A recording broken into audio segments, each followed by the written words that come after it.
Imagine you are looking out the window of a massive DC-10 airliner. You have a glass of champagne in your hand. You are flying low, just a few thousand feet above the most isolated place on Earth, Antarctica. The visibility is perfect. The air is crystal clear. You can see for miles. Below you, there is nothing but flat white sea ice stretching to the horizon. It is the trip of a lifetime. But what if I told you that what you are seeing isn't real? What if I told you that directly in front of this plane, filling the entire windshield, is an active volcano rising 12,000 feet into the air? And what if I told you that the pilots cannot see it? This is the story of Air New Zealand Flight 901, the flight that flew into a mountain that nobody saw until the very last second. Let's go back to November 1979. This was the golden age of sightseeing flights. Air New Zealand was running a unique promotion, the Flight to Nowhere. The plan was simple but luxurious. You take off from Auckland, fly south for thousands of miles to the frozen continent of Antarctica, drop down low for some incredible photos, and then fly home in time for dinner. First-class luxury, guides pointing out landmarks over the intercom, a party atmosphere. It was the ticket to have. On the morning of November 28th, Flight 901 takes off. It's a McDonnell Douglas DC-10, a wide-body beast, carrying 237 passengers and 20 crew. In command is Captain Jim Collins. He's a seasoned pro, but here is the first critical detail you need to know. Captain Collins had never flown to Antarctica before. That wasn't unusual. Pilots were briefed specifically for this route. They were shown the flight path, the landmarks, and the altitudes. In the briefing room, weeks earlier, Captain Collins was shown a flight path that took the plane down the middle of McMurdo Sound. Remember that name, McMurdo Sound. It is a wide, flat area of frozen ocean, safe, flat, perfect for low-level sightseeing. Captain Collins memorized that route. He knew that as long as he stayed on that computer track, he would be flying over flat ice, miles away from any high ground. He felt safe. He was wrong. Here is the twist that makes this accident so terrifying. It wasn't an engine failure. It wasn't a hijacker. It was a typing error. The night before the flight, in a navigation office back in New Zealand, a computer operator was updating the flight coordinates for the ground computer system. He made a small correction to the longitude, just 2 degrees. It seemed like a tiny data entry update, but in navigation, 2 degrees is huge. This change shifted the flight path 27 miles to the east. The original path went down the safe, flat McMurdo Sound. The new path went directly over Mount Erebus, a 12,000-foot-high active volcano. And here's the kicker. Nobody told the pilots. When Captain Collins sat in the cockpit that morning, he punched in the flight data, believing it was the same route he saw in the briefing. He thought he was flying over the ocean, but the computer was now programmed to fly him directly into the side of a mountain. Now you might be asking yourself a question. If there's a giant volcano in front of them, why didn't they just look out the window and see it? But here is where this story becomes truly chilling. It introduces us to a phenomenon called sector whiteout. This is not fog. It is not a blizzard. In a whiteout, the air is perfectly clear. But because of the way the sunlight hits the white snow on the ground and the white clouds overhead, all shadows are eliminated. The horizon disappears. The sky and the ground blend into one seamless sheet of white. Captain Collins looked out the window. He saw white below him. He assumed it was the flat ice of McMurdo Sound. He saw white ahead of him. He assumed it was the distant horizon. But the white ahead of him wasn't the horizon. It was the face of Mount Erebus. The mountain was right there, filling the windshield. But because there were no trees, no rocks, and no shadows to give it definition, it was literally invisible. The passengers were taking photos. The engineer was commenting on the beautiful view. They were flying at 1,500 feet, straight toward a wall of rock, and they thought they could see forever. 12:49 p.m. The mood in the cockpit is calm, but then a subtle confusion sets in. Captain Collins tries to contact McMurdo Station on the radio. He can't get a clear signal. He says to his co-pilot, "That's very strange." Then, at 12:49 and 44 seconds, the calmness shatters. Whoop whoop, pull up! Whoop whoop! The ground proximate warning system screams to life. This computer can see the mountain. The flight engineer yells, 500 feet. Captain Collins reacts instantly. Go around power, please. He pulls the nose up. The engines roar to maximum power. But a heavy DC-10 cannot climb vertically. They are too low. They are too close. 6 seconds after the alarm sounded, the cockpit voice recorder captures the sound of impact. The plane slammed into the lower slopes of Mount Erebus at 300 miles per hour. It disintegrated instantly. There were no survivors. In the blink of an eye, 257 lives were lost in the freezing silence of Antarctica. The crash was a tragedy, but what happened next was a scandal. Immediately, the airline tried to blame the pilots. They said Collins was flying too low. They said he was reckless. They tried to ruin a dead man's reputation to save their own image. But a relentless investigator named Justice Peter Mon wasn't buying it. He discovered the secret coordinate change. He discovered that the airline had shredded documents. He discovered that the pilots had been sent into a trap. In his final report, Mon delivered one of the most famous lines in aviation history. He accused the airline witnesses of telling an orchestrated litany of lies. He cleared the pilots. It wasn't their fault. They were flying the route they were given, blinded by a trick of the light, betrayed by a computer error made thousands of miles away. Air New Zealand Flight 901 remains one of the most mysterious and haunting disasters in the sky. It reminds us that in aviation, a single typo can be just as deadly as a bomb, and that sometimes the most dangerous things are the ones standing right in front of us that we just cannot see. If you enjoyed this deep dive into aviation history, make sure to hit that subscribe button. I have a video coming up next about a pilot who had to land a jumbo jet without a tail. You don't want to miss it. This is Sky Tragedy. Fly safe.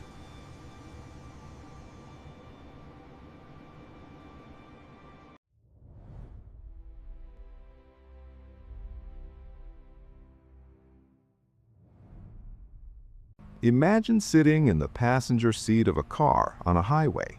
You're going 70 miles per hour. Suddenly, the driver turns to you, smiles, and puts a blindfold over his eyes. He tells you, "I can drive this whole highway without looking. Watch." You would scream. You would grab the wheel. You would do anything to stop them. But on October 20th, 1986, nearly 90 people were strapped into their seats at 30,000 feet, and they had no idea that the man flying their plane had just put on a blindfold. There was no storm, there was no engine failure, there were no terrorists on board. The disaster of Aeroflot 6502 was caused by two things, a curtain and an ego. This is the story of the deadliest bet in aviation history. Welcome back to Sky Tragedy. Today we are looking at a crash that makes you question human nature itself. To understand this disaster, we have to go back to the Soviet Union in the mid-1980s. Aviation was different then. Aeroflot was the largest airline in the world. Their pilots were highly trained, often former military, and they were respected like rock stars. But with that respect came arrogance. The aircraft for today's story was a Tupolev T-134A, a reliable, sturdy Soviet jet. It was known as a workhorse. It wasn't the most advanced plane in the sky, but it was tough. It had flown thousands of hours without incident. On this specific day, Flight 6502 was flying from Sverdlovsk to Grozny. In the cockpit sat Captain Alexander Kluyev. He was a senior pilot. He knew this plane inside and out, but perhaps he thought he knew it a little too well. Beside him was First Officer Gennady Zhirnov, and in the back, 87 passengers, including children, were settling in for a routine landing.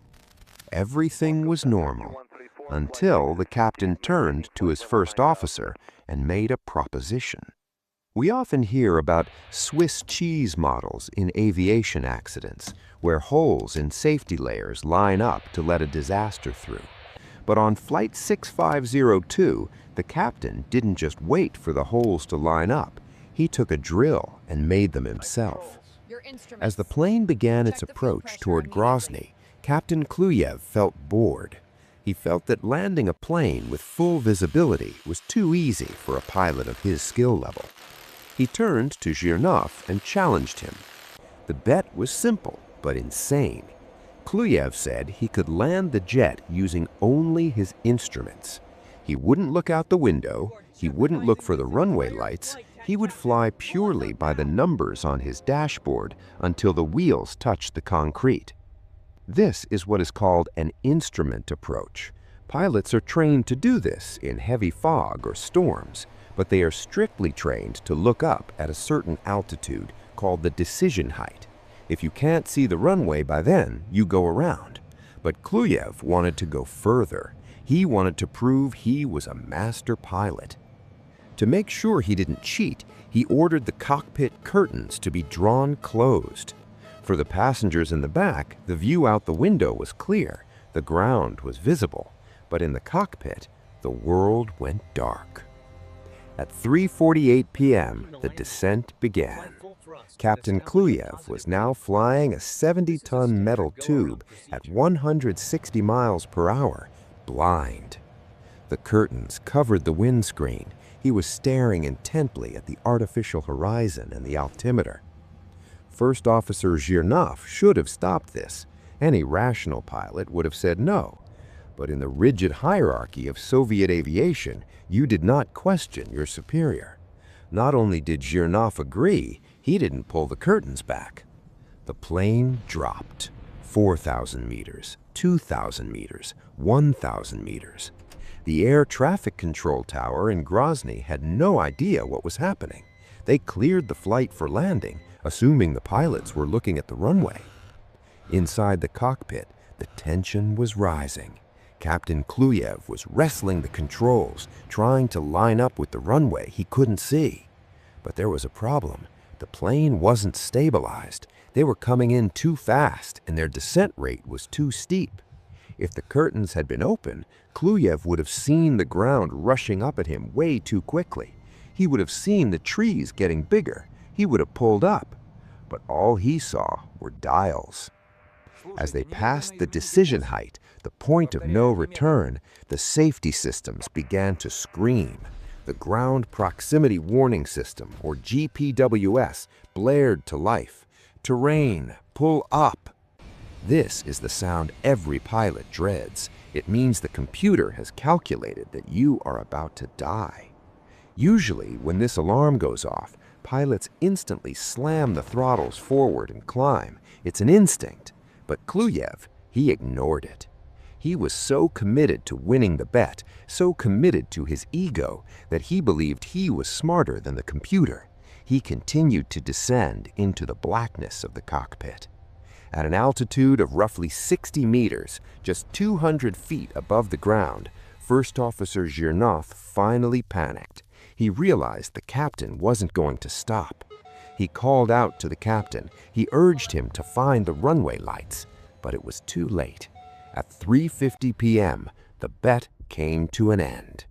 The landing gear of the Tupolev T-134A hit the ground, but they didn't hit the tarmac. They hit the bare earth, well short of the tarmac. Because the descent was so steep, the impact was violent. The landing gear snapped off instantly. The massive aircraft slammed onto its belly and careened across the ground at 170 miles per hour. The left wing sheared off, ripping open the fuel tanks. The plane rolled upside down. Imagine the chaos inside the cabin. One second you're preparing for a normal landing. The next, The world flips inverted. The screeching of tearing metal filled the air as the fuselage broke apart and caught fire. The plane finally slid to a halt, but the nightmare wasn't over. The wreckage was now a burning inferno. Of the 94 people on board, 63 died immediately on impact. Here's the tragic irony of this story. The captain, Alexander Kluyev, the man whose arrogance caused the crash, was thrown clear of the wreckage. He was injured, but he survived. The first officer, Gennady Zhirnov, the man who was too afraid to say no, also survived the initial crash. But Zhirnov didn't run away. Despite his injuries and despite the guilt he must have felt, he ran back toward the burning plane. He began pulling passengers from the wreckage. He fought through the smoke and the flames, dragging survivors to safety. He managed to save several people who would otherwise have burned to death. But the strain was too much. On the way to the hospital, First Officer Zhirnov died of a heart attack. He died a hero, trying to fix the mistake he helped create. Meanwhile, Captain Kluyev lived. The investigation was short. There was no mystery. The cockpit voice recorder captured everything: the bet, the curtain, the warnings, and the silence. Captain Kluyev was put on trial. He tried to argue, but the facts were undeniable. He was sentenced to 15 years in prison. However, after serving only 6 years, he was released. 70 people lost their lives, not because of a mechanical failure, not because of bad weather, but because a pilot wanted to show off. It remains one of the most senseless tragedies in the history of flight. What do you think? Does the first officer deserve forgiveness for trying to save the passengers, or was he just as guilty for letting the captain close the curtains? Let me know in the comments below. If you want to see more stories about the dark side of aviation, make sure to hit that subscribe button and turn on notifications. This has been Sky Tragedy. Fly safe. Imagine this. You are standing on the tarmac of Riyadh International Airport. It is a hot summer night in 1980. In the distance, a massive Lockheed L-1011 TriStar touches down on the runway. It is just declared an emergency. There is a fire on board. The plane lands smoothly. It slows down. It turns off the runway and comes to a complete stop on the taxiway. The fire trucks are right there, sirens blazing, ready to help. From the outside, the plane looks intact. There is no explosion. The fuselage is in one piece. But inside, 301 people are sitting in their seats. The rescue crews rush to the plane. They expect to see emergency slides deploying. They expect passengers fleeing the smoke, but the doors remain closed. For 23 minutes, the plane sits there, engines running, silent. When they finally force the door open, they don't find survivors. They find the deadliest aviation mystery of the 20th century. This is the story of Saudia Flight 163, the flight that landed safely but became a tomb.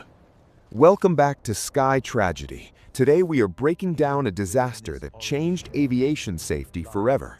A crash where the crash didn't actually kill anyone.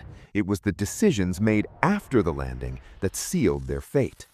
If you're new here, make sure to subscribe and hit the bell. You don't want to miss the hidden stories of the sky. Now, let's get into the cockpit. It is August 19, 1980. Saudia Flight 163 is preparing for the second leg of its journey, flying from Riyadh to Jeddah. It's a short, routine hop. On board, the plane is packed. 287 passengers and 14 crew members. Many are families traveling for the holidays. In the cockpit, we have Captain Muhammad Ali Quieter. He is experienced, but he has a reputation for being a bit passive. Alongside him is flight engineer Bradley Curtis. Curtis is an American who has struggled to get his certification. He has dyslexia, and records show he had failed several check rides before finally qualifying. This dynamic, a passive captain and a struggling flight engineer, is about to become critical.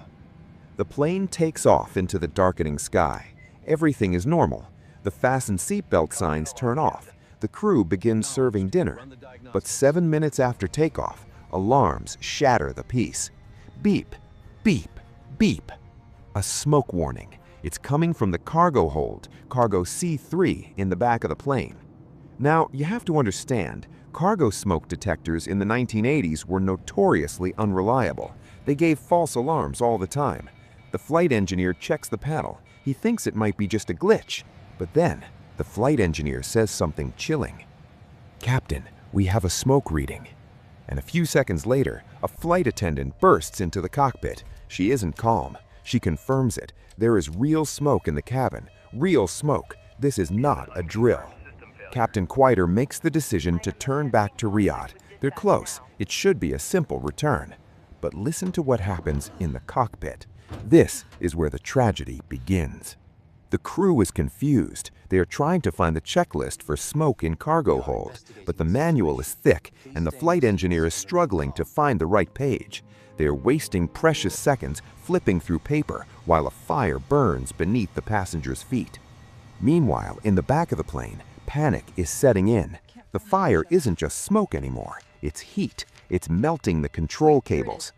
The throttle for number 2 engine, the one in the tail, jams. The fire has burned through the connection. The captain can no longer control that engine.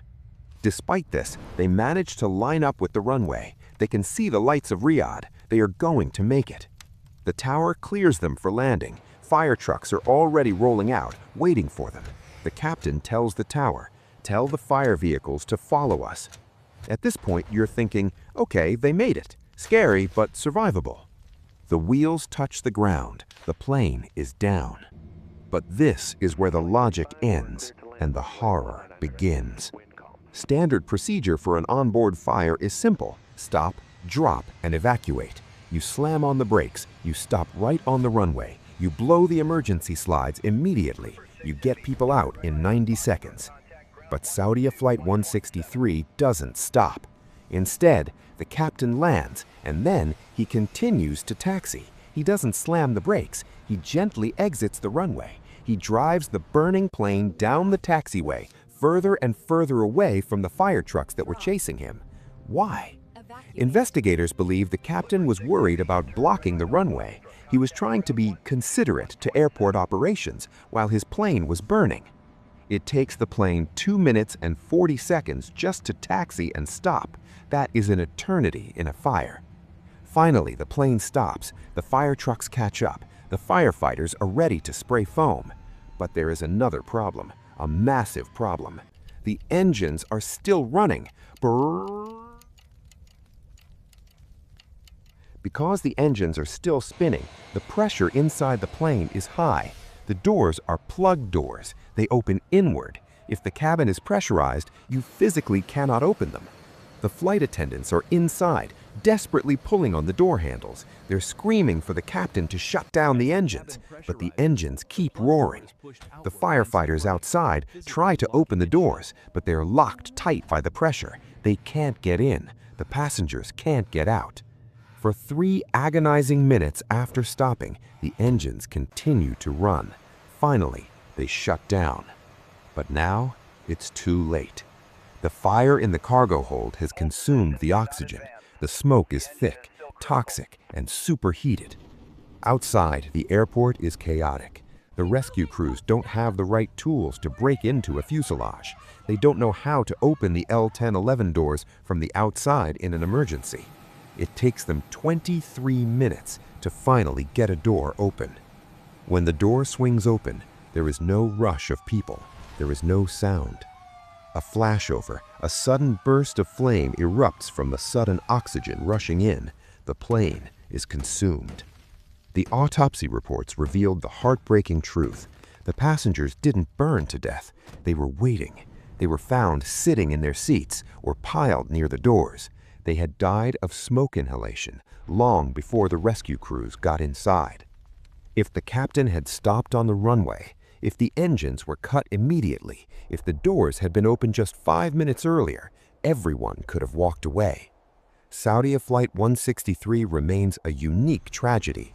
It wasn't the mechanical failure that killed them. It was a failure of procedure, a failure of communication, a failure to understand that when the plane is on fire, nothing else matters but getting out. After this crash, the industry changed. Manufacturers improved cargo hold fireproofing. Crew training now emphasizes that runway evacuation takes priority over everything. You do not taxi a burning plane. What do you think was the biggest mistake, the taxiing or the delay in shutting down the engines? Let me know in the comments below. And if you want to hear about a crew that did fight back against impossible odds, check out this video right here. I'll see you in the next one. Safe flying. On March 23, 1994, a brand new Airbus A310 is cruising silently over Siberia. Everything is perfect. The weather is calm, the systems are green. The pilots are the elite of the Russian aviation industry. But inside the cockpit, something is happening that defies all logic. There is no terrorist on board. There is no engine failure. There is no storm.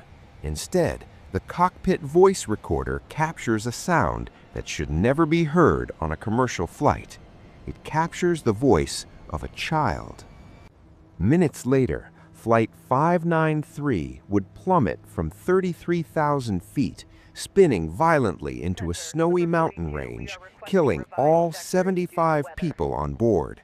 For months, investigators were baffled, but when they finally played the black box tapes, they didn't find a mechanical error. They found a father trying to impress his son.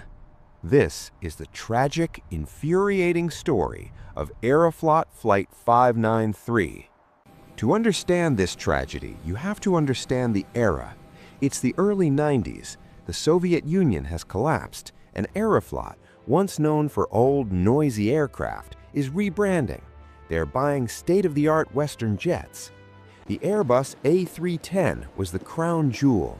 It was highly automated, computerized, and incredibly safe. Flying the plane that night was Relief Captain Yaroslav Kudrinsky.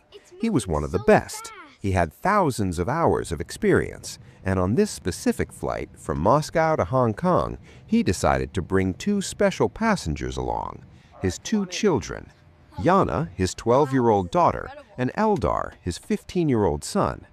It was a long night flight. The passengers were sleeping. The first pilot was taking a nap in the cabin, so Kudrinsky invited his kids into the cockpit to see where their dad worked. It was an innocent gesture, a proud father showing off his office. But in aviation, rules exist for a reason, and breaking the sterile cockpit rule was about to cost them everything. The cockpit is relaxed. The autopilot is engaged, flying the plane straight and level. First, the daughter, Yana, sits in the captain's seat. Kudrinsky adjusts the autopilot knob slightly. The plane banks gently to the left. Yana feels the plane turn. She thinks she is doing it. She's happy. The dad is smiling. After a few minutes, Yana gets up. Now it's 15-year-old Eldar's turn. 15-year-old Eldar sits in the left seat. He puts his hands on the control column, the yoke. The father again adjusts the autopilot knob to give the boy the sensation of turning. But Eldar isn't just holding the wheel lightly like his sister did. Eldar is strong. He is pushing against the controls. Now, here is the critical detail. On older Russian planes, if you fought the autopilot, it would sound a loud alarm and disconnect completely. You would know you were in control. But the A310 was different. Because Eldar was pushing against the wheel for 30 seconds, the computer decided to compromise. It silently disconnected the link to the ailerons, the parts of the wing that control turning, to let the human take over. There was no siren, no flashing red light, just a small, silent light on the dashboard that nobody noticed. The autopilot was no longer flying the plane. A 15-year-old was. Within seconds, the bank angle hits 45 degrees. This is beyond what a commercial jet usually does. The G-forces start to crush them into their seats. The plane is now on its side. The lift disappears. The nose drops. The brand new Airbus begins a terrifying spiral dive toward the earth. Inside the cabin, passengers are waking up to screaming and luggage flying across the room. Inside the cockpit, it is total chaos. The G-force is so high, 4.8 Gs, that the pilots literally cannot lift their arms to reach the controls. The only person holding the wheel is the terrified 15-year-old boy. The black box records the captain shouting, "Hold it! Hold the stick!" Eldar screams back, "Turn it right or left?" The pilots are disoriented. They don't know who is flying the plane. They're shouting conflicting orders. "Go left! No, right! Level it!" The plane is falling at 40,000 feet per minute. Suddenly, the co-pilot manages to grab the controls. He pulls back. He fights the G-force. Amazingly, he manages to pull the nose up. The plane screams out of the dive. Suddenly, he pulls too hard. The plane shoots straight up like a rocket. The speed drops to 0. The aircraft stalls. It begins to fall out of the sky again, this time in a flat spin. Finally, Captain Kudrinsky manages to switch seats with his son.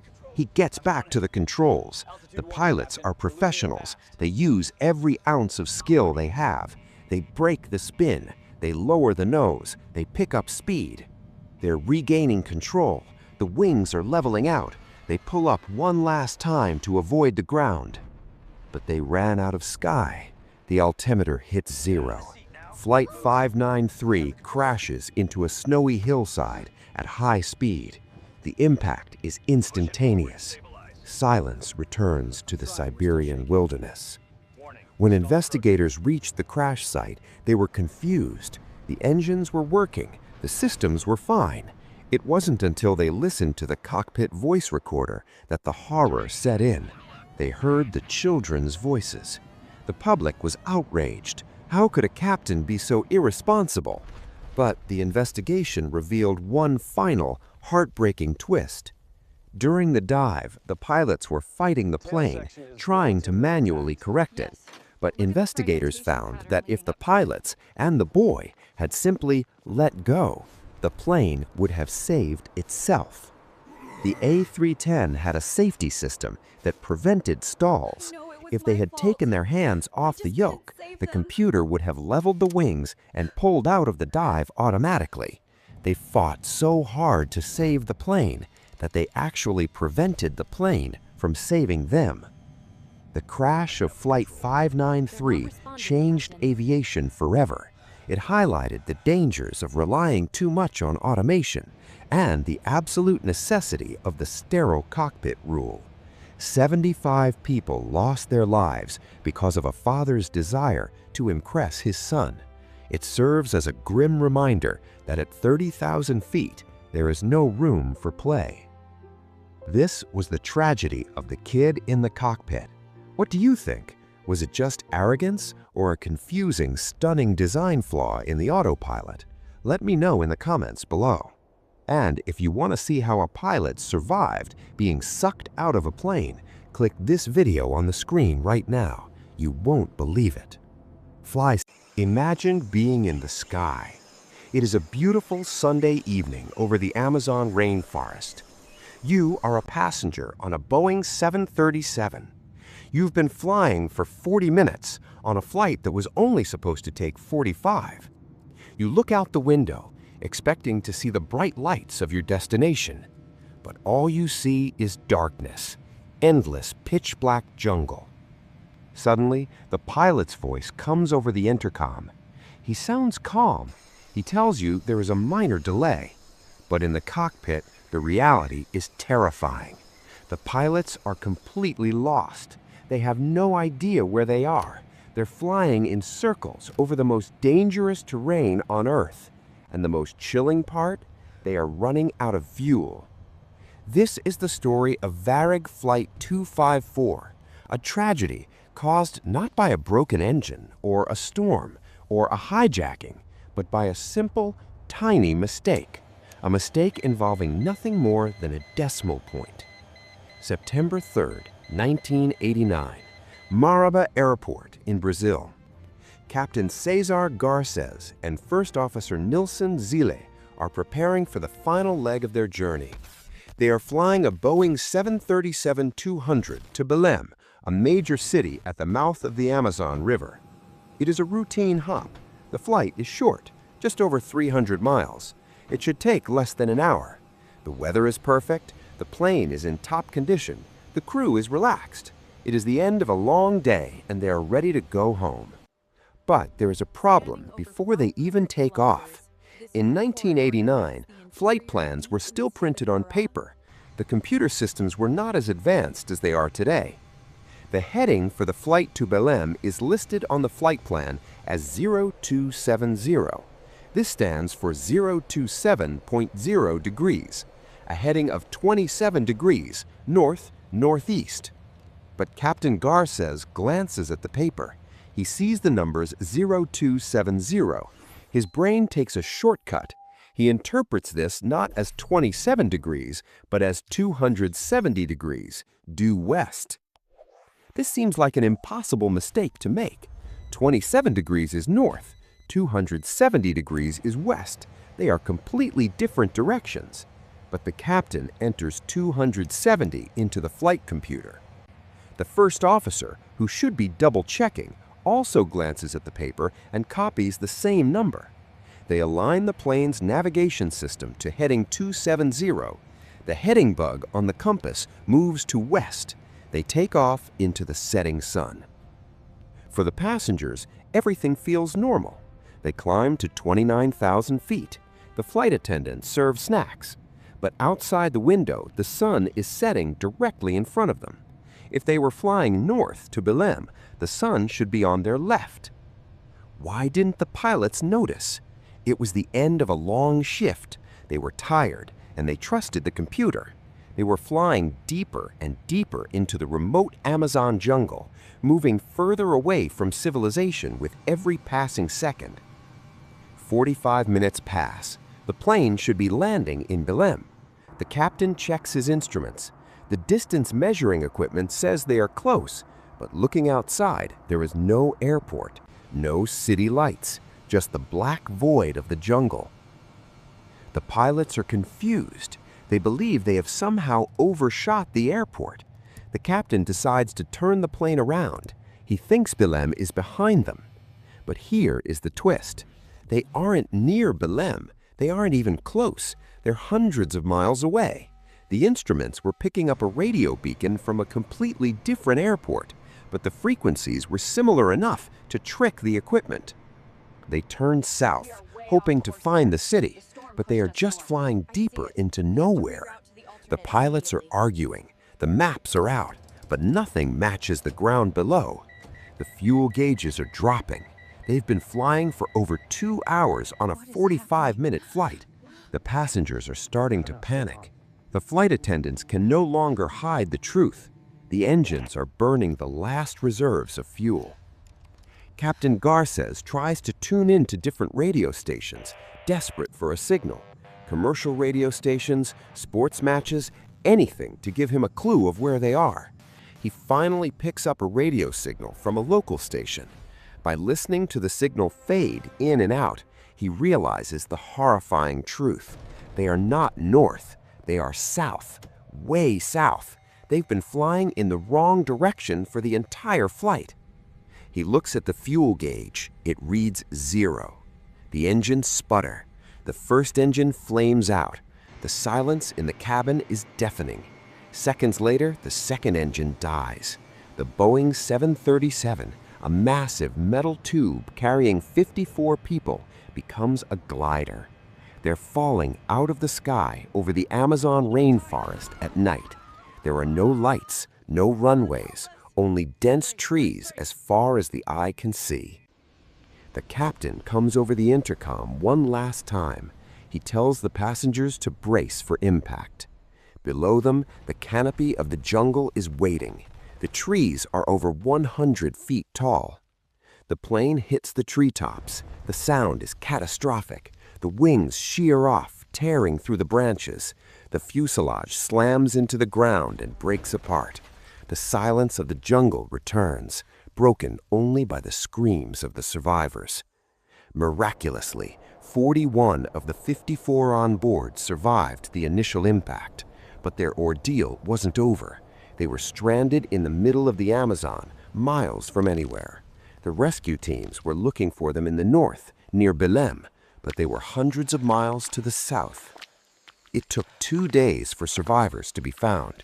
They were eventually discovered because 4 survivors decided to walk through the jungle to find help. Varag Flight 254 is a reminder that even with advanced technology, the human mind is fragile. A single glance, a single assumption can lead to disaster. Thanks for watching Sky Tragedy. Make sure to subscribe for more aviation mysteries. It sounds like a joke. It sounds like the plot of a bad Hollywood movie. But in the history of aviation, there are tragedies that defy all logic. Usually, when a plane crashes, we look for a few specific things. Did an engine explode? Did the pilot fall asleep? Did ice freeze on the wings? But on August 25, 2010, a small commuter plane in the Democratic Republic of the Congo fell out of the sky for none of these reasons. The engines were running perfectly, the weather was clear, the pilots were experienced, and yet, on final approach, the aircraft suddenly nosedived into the ground, killing almost everyone on board. For hours, investigators were baffled. There was no distress call, no explosion, just a sudden, violent end. It wasn't until they interviewed the sole survivor that they learned the terrifying truth. The plane wasn't brought down by a mechanical failure, it was brought down by a duffel bag and what was hiding inside it. To understand this disaster, we have to go to one of the most challenging places in the world to fly, the Democratic Republic of the Congo. This is a region of dense jungles, few roads, and limited infrastructure. Here, bush flying isn't a hobby, it's a lifeline. People use small aircraft like taxis to hop between cities. The aircraft involved was a Let L410 turbolet. This is a tough, twin-engine plane built in the Czech Republic. It's designed for rough runways and short trips. It's a workhorse. The flight was operated by a local carrier called Philair. At the controls was the owner of the airline himself, Captain Danny Philomat, a 62-year-old Belgian pilot with decades of experience flying in Africa. Beside him was First Officer Chris Wilson from the United Kingdom. The flight began as a routine trip from the capital, Kinshasa, to the city of Bandundu. On board were 19 passengers and the 2 crew members. The mood in the cabin was normal. People were chatting, looking out the windows at the jungle below, perhaps dozing off. Whatever luggage they had was stowed away, or so everyone thought. One passenger had brought a large sports bag on board. He didn't check it into the cargo hold. He kept it near his feet, and he seemed very protective of it. The flight lasted about an hour. Everything was going by the book. As they neared the Bandundu airport, Captain Philomat began his descent. The skies were clear. Visibility was good. The runway was right there in front of them. They were literally seconds away from touching down. If you look at the flight data, the speed was stable, the altitude was correct, communication with the tower was normal, and then silence. Without warning, the Let L410 pitched forward violently. It didn't glide, it didn't stall in a normal way. It simply dropped its nose and smashed into a mud brick house just a few hundred meters short of the runway. The impact was devastating. There was no fire, but the force of the crash crushed the cockpit and the forward fuselage. Rescuers rushed to the scene immediately. They expected to find a technical fault, maybe a bird strike, maybe a sudden wind shear, but what they found in the wreckage made absolutely no sense. Out of the 21 people on board, 20 were dead, but there was one survivor. In the chaos of the crash site, a passenger was pulled from the debris alive. He was in shock, injured, but conscious. When the investigators asked him what happened, he didn't talk about the engines. He didn't talk about the pilot. He said, the crocodile escaped. According to the survivor's testimony and later reports from the inquiry, the passenger with the sports bag had been smuggling a live crocodile. He planned to sell it in the markets for meat or leather.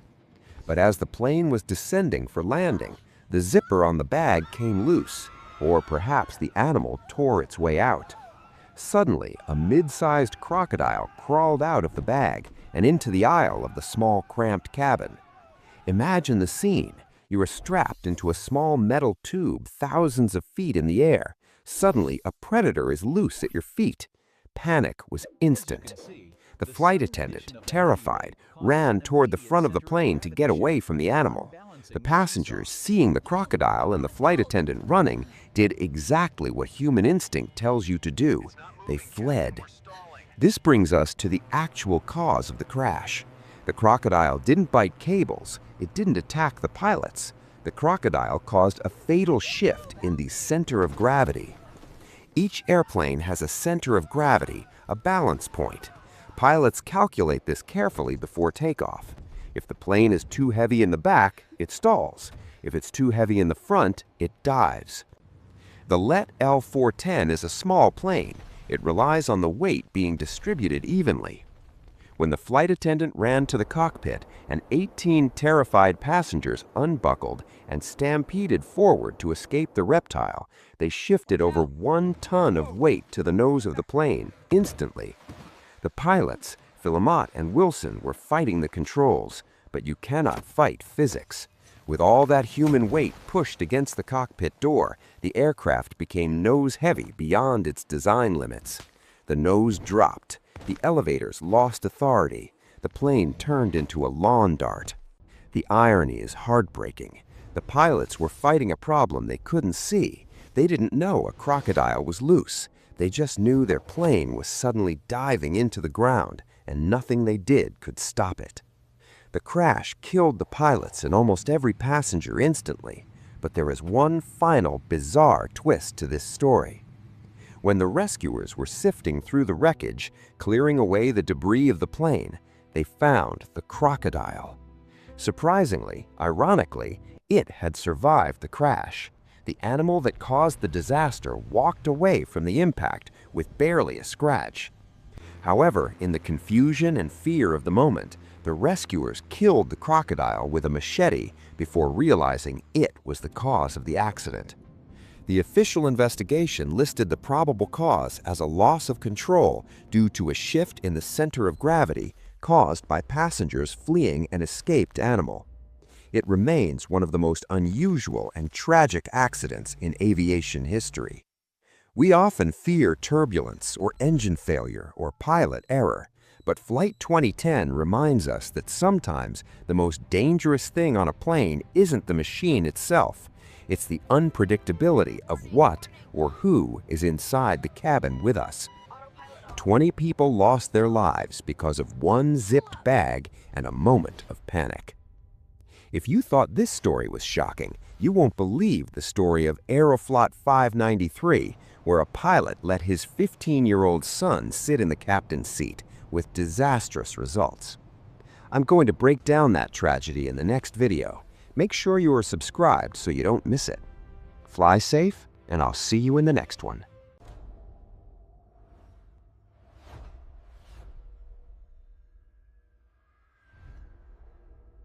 On the afternoon of May 22, 2020, Pakistan International Airlines Flight 8303 prepared for a routine journey from Lahore to Karachi.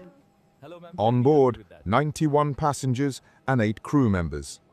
The aircraft, an Airbus A320, trusted, modern, and familiar. But what began as a standard domestic flight would end as one of Pakistan's most shocking aviation tragedies. At 1:05 p.m., the aircraft lifted off the runway in Lahore, climbing smoothly, turning south, heading for Karachi's Jinnah International Airport. The skies were clear, the weather was calm, and for most people on board, this was just another short flight home. In the cockpit sat Captain Sajjad Gul, an experienced pilot with thousands of hours logged. Beside him, Flight Officer Usman, skilled, confident, and familiar with the aircraft. Nothing suggested that anything was wrong, not yet. But as the aircraft approached Karachi, air traffic control noticed something unusual.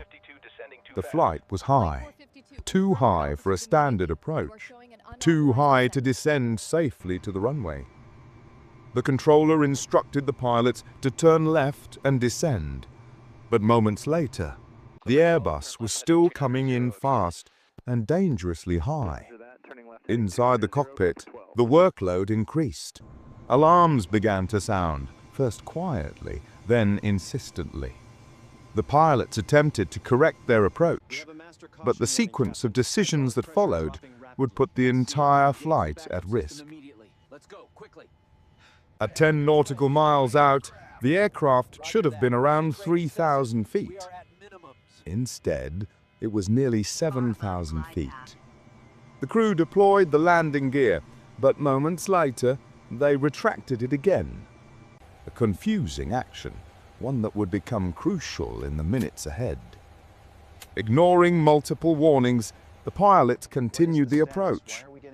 The aircraft descended fast, too fast, but the crew pressed on. At this point, Karachi Tower issued a chilling reminder. Confirm landing gear down. The response, we are comfortable, we can make it. But the landing gear was not down. At 1:32 p.m., PIA 8303 crossed the runway threshold. The landing gear still retracted. The Airbus touched down on its engines. Sparks exploded beneath the fuselage. Metal scraped violently across the runway.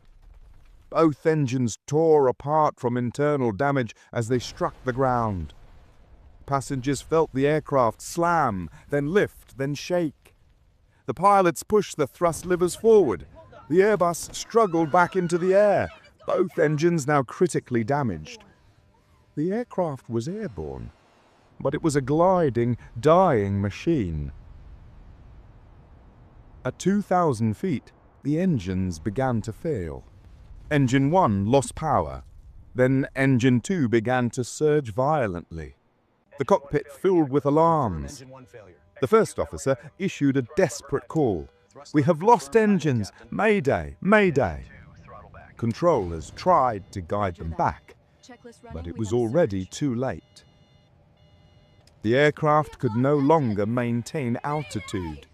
It drifted left of the runway, descending, slowing, fighting gravity with every remaining breath of thrust.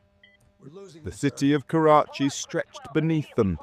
Homes, roads, neighborhoods. There was no place to land. At 1:35 p.m., the aircraft clipped the roof of a small house, then another. The wings tore apart. Fuel ignited. The Airbus A320 plunged into the crowded neighborhood of Model Colony. A fireball rose into the sky. Homes were engulfed, streets filled with smoke, and chaos erupted as residents rushed toward the flames. In those final seconds, the flight that had seemed so ordinary became one of the most devastating tragedies in Pakistan's aviation history. 97 people lost their lives, passengers, crew, and residents on the ground. Miraculously, 2 passengers survived, pulled from the wreckage alive. Their survival would become symbols of hope in a moment filled with heartache. Families across Pakistan waited for news. For many, answers came slowly, painfully, and incompletely. In the months that followed, investigators pieced together the events. Their findings were stark. The aircraft was too high and too fast on approach. Multiple warnings were ignored. The landing gear was not deployed for touchdown. Engines were destroyed after scraping the runway. The crew attempted to go around with 2 failing engines. Human factors. Stress, distraction, workload, and misjudgment played a major role. There was no evidence of mechanical failure before the engines struck the runway. This tragedy was not caused by machinery, but by a cascade of human errors. EIA 8303 became a turning point. A reminder that in aviation, technology alone cannot guarantee safety. Training matters, discipline matters, communication matters. In the cold world of aviation data, incidents become numbers, charts, reports.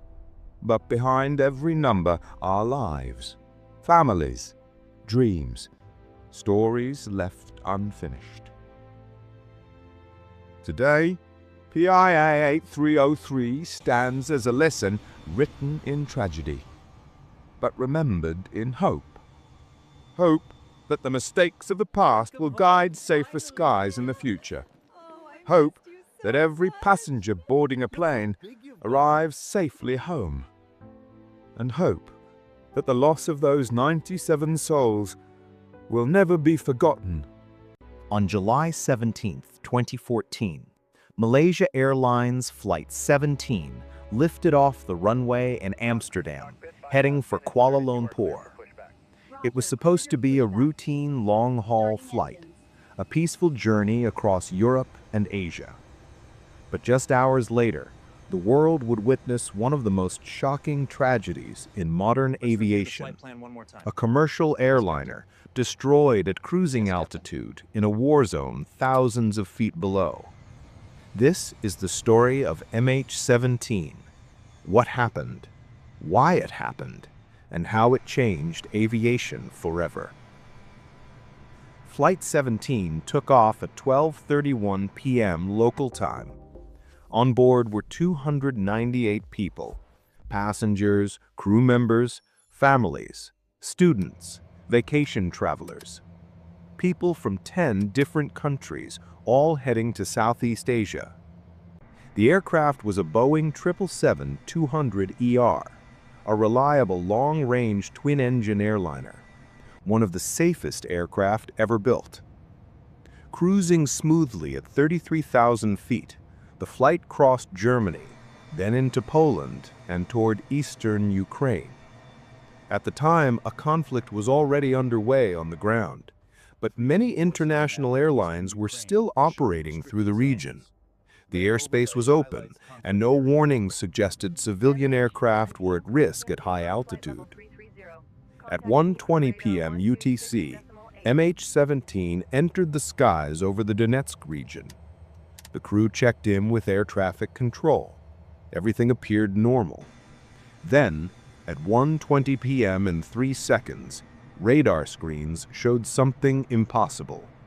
MH17 disappeared instantly, without warning, without a distress call. Controllers tried to reach the crew. Malaysia 17, do you read? No response. Only silence.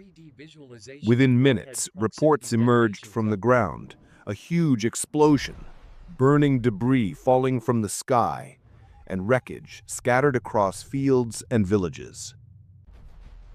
Satellite data, witness accounts, and the pattern of the wreckage told investigators something devastating. The aircraft didn't suffer a mechanical failure. It didn't break apart on its own. It was destroyed by an external force, instantly and catastrophically. The front of the Boeing 777 showed hundreds of high-velocity punctures. Fragments tore through the cockpit, shredding the front section of the aircraft. The jet broke apart in seconds. The crew never had a chance. The passengers never knew what happened. The cause was a surface-to-air missile.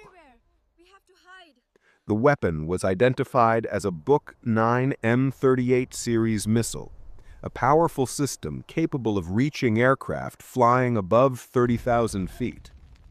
Investigators pieced together a detailed timeline using satellite images, phone intercepts, missile debris, and radar data. The missile had been launched from territory controlled by pro-Russian separatist forces during the conflict in eastern Ukraine. Its warhead detonated near the cockpit of MH17, sending a lethal cloud of metal fragments into the aircraft. The explosion crippled the Boeing instantly. The nose section separated, the fuselage ruptured, and the aircraft fell in several large pieces. For the families of the 298 people on board, the news was unimaginable.